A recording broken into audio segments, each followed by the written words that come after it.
மக்கள் தொலைக்காட்சி நேயர்கள் அனைவருக்கும் சங்கப்பலகையின் அன்பு வணக்கம். சமகால நிகழ்வுகளை அலசும் சங்கப்பலகையில் இன்று நாம் முல்லை பெரியாறு தமிழர் உரிமை என்பது குறித்து உரையாட இருக்கிறோம். இந்த உரையாடலில் பங்கு பெற்று முல்லை பெரியாற்றில் தமிழர் உரிமையை வலியுறுத்த சங்கப்பலகைக்கு வருகின்றிருப்பவர் திருப்பூர் தமிழ் இலக்கிய சங்கத்தின் தலைவர் திரு அனிதா கிருஷ்ணமூர்த்தி அவர்கள். ஐயா வணக்கம். முல்லை பெரியாறு குதித்து கொண்டிருக்கிறது. இப்போ தமிழகத்திற்கும் கேரளத்திற்குமான ஒரு சிக்கலாக இது இன்னைக்கு வளர்ந்து நிற்குது.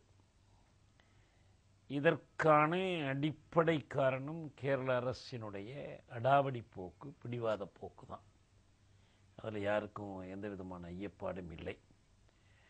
இப்போ இந்த முல்லைப்பெரியாறு அணை குறித்து, அதில் தமிழர்களுக்கு இருக்கிற உரிமை குறித்து, அந்த ஒப்பந்தம் இன்னைக்கு எப்படி அது மீறப்பட்டிருக்குது உச்சநீதிமன்றத்தில், இது பலமுறை இங்கேயே நம்ம சங்கப்பலகையில் பேசியிருக்கிறோம்.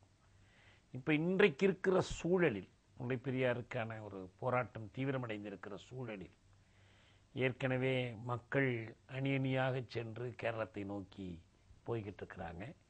உச்சநீதிமன்றத்தில் மீண்டும் இதை பற்றி விசாரித்து கொண்டிருக்கிறார்கள்.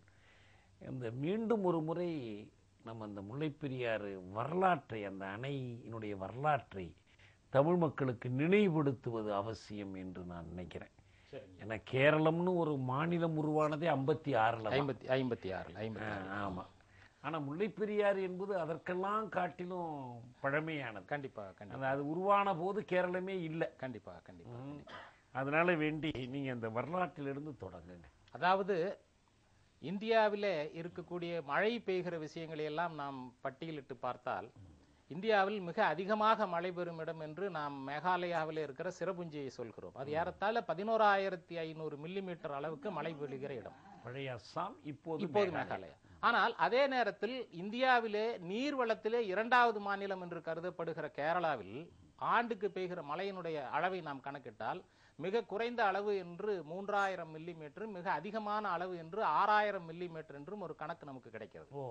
தமிழ்நாட்டை எடுத்துக்கொண்டீர்களே ஆனால் மிக குறைந்த அளவு 600 மில்லிமீட்டர் என்றும், மிக அதிகமான மழை அளவு 1150 மில்லிமீட்டர் என்றும் ஒரு கணக்கு நமக்கு கிடைக்கிறது. நம்மோடு ஒப்பிட்டால் அவர்கள் ஏராளமான நீர்வளத்தை கையிலே வைத்திருக்கிறவர்கள். ஆக இந்த நீர்வளத்தை எல்லாம் தமிழ்நாட்டிலே இருக்கக்கூடிய மதுரை, ராமநாதபுரம் போன்ற மாவட்டங்களுக்கு இருக்கிற மக்களுடைய வறுமையை தீர்ப்பதற்காக அங்கே ஏதாவது ஒரு அணையை ஏற்படுத்தினால் நன்றாக இருக்குமே என்று முதலில் எண்ணிய ஒரு மனிதன் ஜேம்ஸ் கால்டுவெல் என்று சொல்லக்கூடிய ஒரு ஆங்கிலேயர். 1806 இந்தியாவினுடைய முதல் சுதந்திர போராட்டத்திற்கான விதை என்பது வேலூரிலே உருவாகிறது. வேலூர் புரட்சி 1806. 1808வது வருஷம், அதாவது இந்த வேலூர் புரட்சிக்கு 2 ஆண்டுகள் கழித்து அந்த ஜேம்ஸ் கால்டுவெல் என்று சொல்லக்கூடியவர் தான் அந்த மலைப்பகுதியெல்லாம் ஆய்வு செய்து அங்கே ஒரு அணை உருவாக்க வேண்டும் என்கிற சிந்தனையை அவர் வெளிப்படுத்துகிறார். 1808 ஏற்பட்ட அவருடைய சிந்தனை 1850 சின்ன முல்லையாறு பகுதியிலே ஒரு சின்ன அணையை கட்டுவதற்கான ஒரு முயற்சியை அவர் ஆரம்பிக்கிறார். 1860 to 1872 தமிழ்நாட்டில் தென் மாவட்டங்களில் மிகப்பெரிய பஞ்சம் உருவான காலம். ஆக அந்த ஜேம்ஸ் கால்டுவெல் உருவாக்கி கொடுத்த அந்த திட்டத்தின் அடிப்படையில் 1860களில் மேஜர் ரைவ்ஸ் என்று சொல்லக்கூடிய ஒரு ஆங்கிலேய அதிகாரி அந்த பகுதியெல்லாம் குதிரையிலே சென்று பார்வையிட்டு, ரைவ்ஸ் என்று சொல்லக்கூடிய ஆங்கிலேய அதிகாரி இங்கே ஒரு அணை கட்டினால் மதுரை மாவட்ட மக்களுக்கெல்லாம் தண்ணீர் பிரச்சனை தீரும் என்கிற சித்தாந்தத்தை அவர்தான் உருவாக்குகிறார். அன்னைக்கு மதுரை மாவட்டம்ங்கிறது இப்ப இருக்கிற தென் மாவட்டங்கள் எல்லாமே சேர்ந்தது. அதுல முக்கியமாக கருத வேண்டும் என்று சொன்னால் அந்த மக்களை, தமிழ்நாட்டு மக்களை, தமிழர்களை கொண்டு போய் தான் அங்கே அந்த அணை கட்டும் பணியை அவர் தொடங்குகிறார். அப்போதெல்லாம் ஒரு நாளைக்கு தமிழர்களுக்கு கிடைத்த கூலி என்பது 1 அணா, அரை அணா, 6 பைசா அல்லது 3 பைசா. கம்பம் பள்ளத்தாக்கிலிருந்து அதிக ஏராளமான மக்கள் அங்கே செல்கிறார்கள். இப்படி வருகிற அந்த வரலாற்று பின்னணியில் 1895 பென்னி குயிக் அந்த அணையினுடைய கட்டுமானத்தை நிறைவு செய்ய வருகிற ஒரு ஆங்கிலேயராக வருகிறார். ஆக நாம் இங்கே பார்க்க வேண்டிய விஷயம் 1808 தொடங்கி 1895 என்றால் ஏறத்தாழ ஒரு 88 ஆண்டுகள் அந்த அணைக்கான வளர்ச்சியை நாம் பார்க்க வேண்டியது இருக்கிறது. அப்படிப்பட்ட அணை 1895க்கு பின்பு கட்டப்பட்ட அந்த அணை இப்போது இடிந்து விடும் என்ற புரளியை முதலில் உருவாக்கியது 1962 பம்பாயிலிருந்து வெளிவந்த டைம்ஸ் ஆஃப் இந்தியா பத்திரிகை.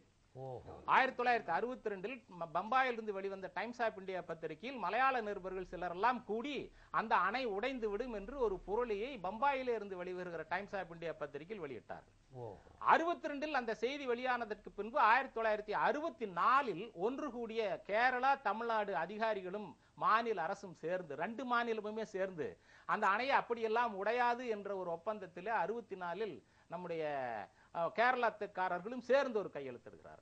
அதற்கு முன்பே 1953 ஒரு பிரச்சனை வருகிறது. பிரச்சனையை தீர்ப்பதற்கு என்னவென்று அப்போது இருந்த தமிழ்நாட்டினுடைய முதல்வர் ராஜாஜி முடிவெடுக்கிறார். அந்த கட்டத்திலே பட்டம் சிவதானு பிள்ளை என்று சொல்லக்கூடியவர் கேரளத்துடைய முதலமைச்சராக இருக்கிறார். அந்த முதலமைச்சரிடத்திலே சென்று தூது அனுப்பப்பட்ட ஒரு மனிதர் தான் பி ராமமூர்த்தி என்று சொல்லக்கூடிய கம்யூனிஸ்ட் கட்சி. ஆனால் பி ராமமூர்த்தி என்று சொல்லக்கூடிய கம்யூனிஸ்ட் கட்சி தலைவனுடைய வழிவந்த இப்போதைய அச்சுதானந்தன்கள் இப்படி ஒரு மோசமான பிரச்சனையை கேரள மக்களிடையே பரப்பி அவர்கள் அரசியல் லாபம் அடைகிறார்களே என்பதுதான் நமக்கெல்லாம் வேதனையாக இருக்கிறது. அப்ப அவர் போய் பேரம் பண்ணி அந்த குத்தகை கட்டணத்தை கூடுதலா கொடுக்கறது, சொல்லுங்க, படகு சவாரி விடுறது, மின் கட்டணம், மின்சார உற்பத்தி பண்ண மின்சாரத்திற்கு பணம் கொடுக்கறது, இதெல்லாம் பேசி முடிச்சிட்டு வந்தார். ஆனால் இப்படியே படிப்படியாக வளர்ந்த இந்த சம்பவங்கள் ஒரு உச்சகட்டத்தை அடைகிற நேரம் 1979 அக்டோபர் மாதம். அதிலே மலையாள மனோரமா பத்திரிகையிலே ஜார்ஜ் குரியாகோஸ் என்று சொல்லக்கூடிய ஒரு மனிதர் அந்த அணைக்கட்டிலே பெரிய பெரிய ஓட்டைகள் விழுந்து விட்டன, அந்த ஓட்டைகள் யானைகள் தங்கக்கூடிய அளவுக்கு ஓட்டையாக இருக்கின்றன, ஒரு பொய்யான பிரச்சனையை அவர் அக்டோபர் மாதத்திலே பத்திரிகையிலே பரபரப்பாக எழுதினார். இதை கண்டதற்கு பின்பு 1979 அண்டப்புழுகு மாதிரி. இன்னும் சொல்ல போனா ஹிட்லருடைய பிரச்சாரகன் கோயா பல்ஸ் ஒரு பொய்யை திரும்ப திரும்ப சொல்லிக்கொண்டே வந்தால் அது உண்மையாகி விடும் என்று சொல்வான் அல்லவா, அதை போல அதை உண்மை என்று கேரள மக்களும் மற்றவர்களும் நம்பினார். இதன் அடிப்படையில் 1979 அக்டோபரில் மலையாள மனோரமா வந்த கட்டுரையின் அடிப்படையில் அடுத்த நவம்பரில் ஒரு பெரிய கூட்டத்தை திருவனந்தபுரத்திலே கூட்டுகிறார்கள்.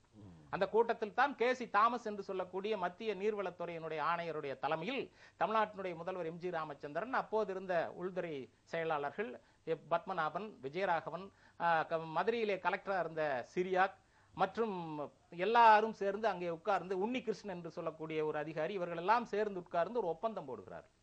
அந்த ஒப்பந்தத்திலே கலந்து கொண்ட ஒருவர் அப்போதைய நீர்ப்பாசனத்துறை மந்திரியாக தமிழ்நாட்டை சேர்ந்த பெரியகுளம் தொகுதியினுடைய எம்எல்ஏவாக இருந்த ராஜா முகமது. இவர்கள் எல்லாம் ஒப்பந்தத்திலே கையெழுத்திட ராஜா முகமதை வலியுறுத்த போது ராஜா முகமது கையெழுத்திடாமல் அந்த இதிலிருந்து வெளிவந்து விட்டார் என்று நாம் வரலாற்றிலே படிக்கிறோம். ஆனால் 79 நம்முடைய முதல்வர் எம்ஜிஆர் அவர்கள் செய்த ஒரு பிழை, அங்கே இருக்கக்கூடிய அந்த நீர்பிடிப்பு பகுதிகளில் 8000 ஏக்கர் நிலத்திற்கு தமிழ்நாடு அரசு வருஷா வருஷம் கேரள அரசாங்கத்திற்கு வரி செலுத்துகிறது. அந்த 8000 ஏக்கர் நீர்பிடிப்புள்ள பகுதிகளிலே கேரளத்துடைய அரசியல்வாதிகளும் மலையாள நடிகர்களும் ஏராளமான தங்கும் விடுதிகளை வைத்திருக்கிறார்கள்.